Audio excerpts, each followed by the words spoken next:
Why did Gaius Gracchus have to die? To his opponents, the reformist tribune represented a fundamental threat to the status quo.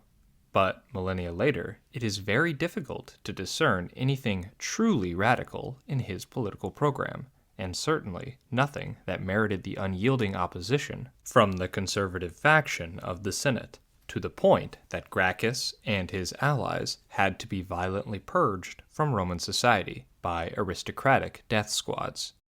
But while moderns, looking at his agenda through a political lens, recognize his proposals as sound, we must recall that we have access to insight that his contemporaries would have lacked. We know that the Republic was on its last legs, and that reform was desperately needed.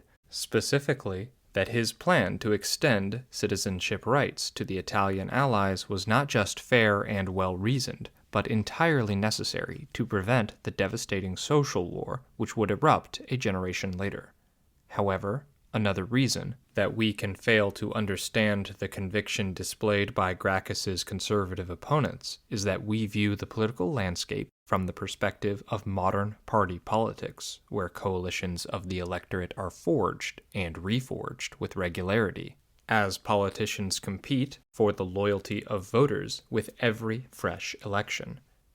In Rome, the political calculus was never so simple. Loyalty and bonds between client and patron were instrumental in assembling viable political coalitions, just as they were in influencing every other aspect of Roman society, from economic behavior to marriages and even friendship itself.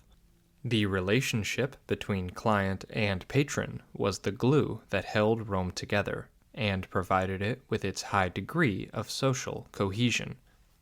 When viewed through the lens of patronage, we can understand why the old aristocrats were hesitant to back Gracchus's proposal for the Italians. Had they passed, then this significant influx of new voters would owe their loyalty primarily to the man who had won them these rights.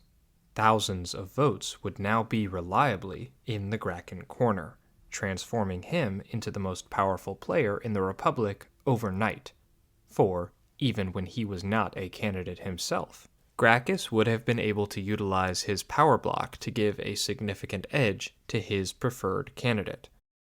His optimate opponents, of course, had patronage networks of their own that they could rely on, and the bulk of Roman voters would still have been outside the most tightly woven aspects of the patronage system, so as to have a degree of nominal independence.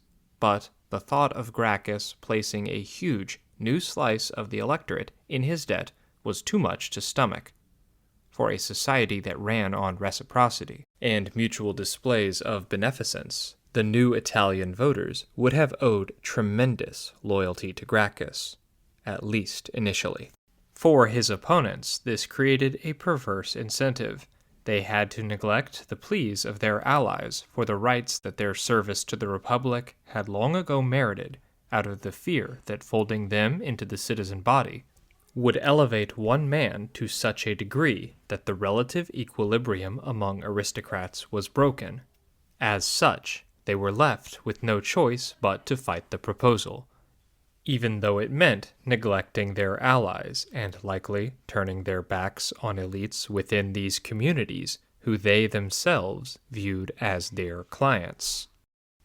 This example highlights the complexity of the interlocking relationships of patronage and clientship that formed the backbone of the Roman social order from its earliest days through to the end of the imperial era, as well as why understanding it offers needed perspective on the workings of Roman politics and elections. Though the system would naturally evolve and change over time, the idea of a reciprocal bond between patron and client would never disappear entirely. Due to the centrality of this concept to all eras of Roman history, the following will be a rather generalized explanation of patronage and a brief exploration of how it would have worked in the politics of the Roman Republic, instead of a summary of how it functioned across all areas of society.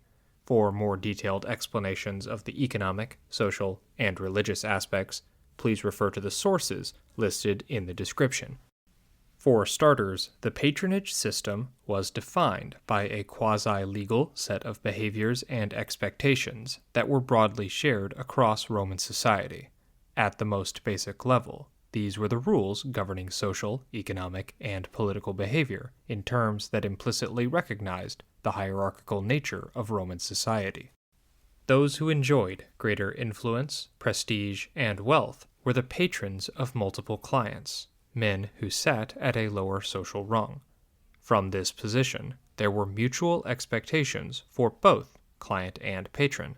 Notably, the client would support the political goals of their patron, but he was also expected to accompany him in public and add his own authority and prestige to that of his patron. The patron was also committed to helping his client prosper by aiding him in business ventures and using his own relationships to open doors for commercial ventures, their own political endeavors, or even to broker marriage alliances.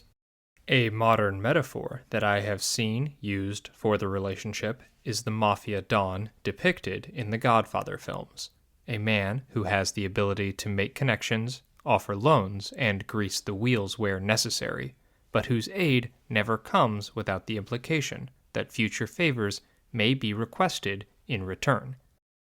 It isn't a perfect comparison, but it does provide a window into the reciprocal nature of the relationship.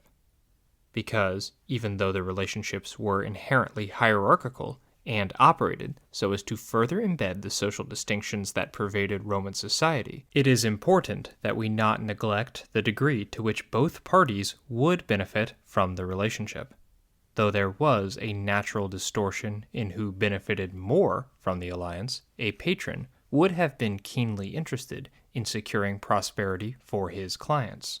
Not simply because this would have kept them content in the unequal relationship, but also because the increasing prestige of his clients would redound to him in turn and magnify his own prestige.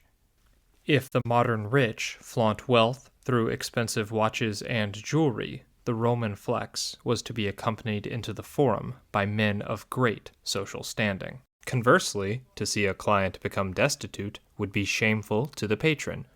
He would have received social scorn for allowing someone under his protection to fall into penury.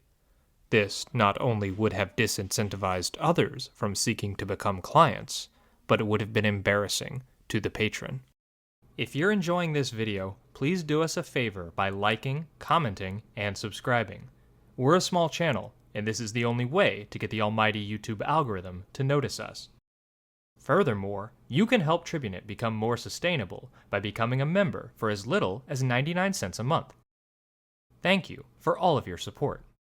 So, while there is ample reason to view the patronage system as yet another mechanism of class domination that did little more than reinforce aristocratic power and perpetuate lower-class dependency, the silver lining is that patrons did have a vested interest in protecting clients, meaning that for those within the bounds of patronage, their relationship with their patron was not as purely transactional as relationships between modern employees and employers to which they can sometimes be compared.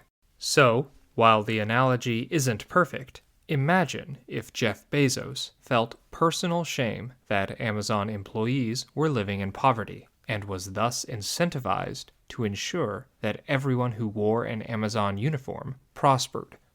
While this would not alter the class dynamics of the relationship or the dependency of the employees, I don't think the exploited labor would object to watching their salary double. But the flip side to this is that the patron would feel entitled to a greater degree of determination than modern employers over how their clients behaved in the political sphere.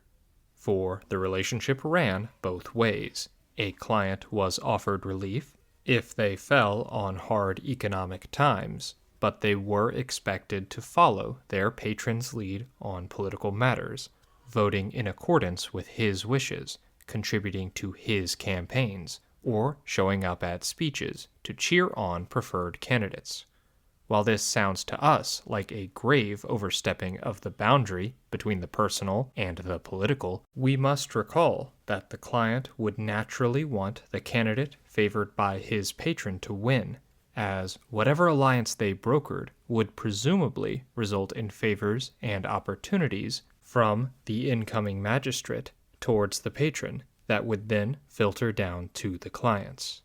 In an era when elections were not chiefly ideological, but instead contests between different aristocratic alliances, the clients would not have been voting against their interest in the same way that modern labor would if they were to adhere to their boss's endorsements. But this is only because there was not likely to be anyone actually campaigning in their interest. I must stress that this framework I've outlined above is broad and, more importantly, not applicable to all Romans, if only because the true poor and downtrodden would not likely have been in direct clientship arrangements with powerful patrons. Though the interlocking chain of patronage would extend downwards, with a prominent senator being the patron of a less established senator, who in turn was the patron of an equestrian clan that could have been the patron of a specialized guild, there were limits to the structure of patronage. For the same reason that a patron did not want to have a client fall into poverty, he would have seen no reason to accept a poor plebeian into his retinue, as doing so would have been a diminution of his privilege. The number of clients a patron had was a mark of his social standing and prestige, but numbers alone would not have been cherished if the clients themselves had nothing to offer politically, economically, or socially. When entire communities, cities, or even tribes fell under the clientship of a single individual, it is best understood as applying to all the elites of that area, as that is who the patron would have primarily interfaced with. We do not know what percentage of the Roman populace was included in patronage arrangements, but it likely ebbed and flowed over the course of Roman history. One clue to the number that could have been excluded is that throughout the course of Republican history, elections were always hard-fought affairs, where candidates worked to win over the mass of voters through rhetoric, appeals to family lineages, and of course, naked bribery. If elections were chiefly determined by backroom deals between wealthy patrons at the apex of Roman politics, then we would expect no results that ran counter to their preferences, and no shock returns where the outcome came as a surprise to those involved.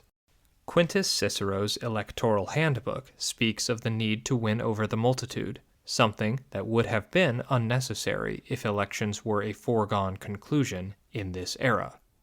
Furthermore, the passage of laws that limited the hold of patrons on politics indicates that their rule was not ironclad, and significant numbers of Romans stood independent of their direct influence. The passage of the secret ballot, for example, severed the ability of patrons to check on the votes of those in their clientship network, and even the grain dole lessened their hold over the masses by making them less dependent on the charity of the rich for their daily sustenance. The popularity of both among the poor, in spite of continued opposition from the rich, indicates that assembling a coalition outside of elite influence was possible.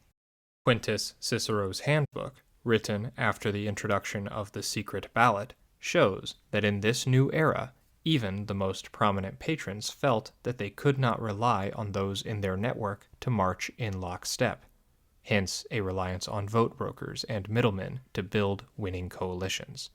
Now charisma, rhetorical excellence, and charm joined with ability to make backroom deals to form the skill set required for a successful politician.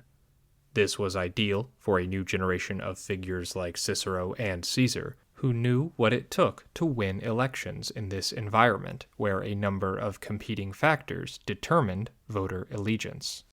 But even as the electoral role of patronage and clientship declined as the Republic itself gave way to the empire, the system never lost its foundational place within the Roman social and economic order. Indeed, even the end of meaningful elections could not reduce its centrality to Roman politics. As the Principate was itself reliant not so much on explicit new constitutional powers for Augustus, but on inferred loyalties and obligations that the entire Roman state now owed to him as the grand patron par excellence for all Romans. So, in the end, the fear of the aristocrats who opposed Gracchus was realized, as one man was able to place a great many under his personal protection as a patron. But, in a cruel irony, it was not the work of rabble-rousing revolutionaries in the Gracchus mold that brought Augustus to this height, but rather the ideological descendants of the anti-Gracchus oligarchy. Perhaps Gaius Gracchus did not need to die after all.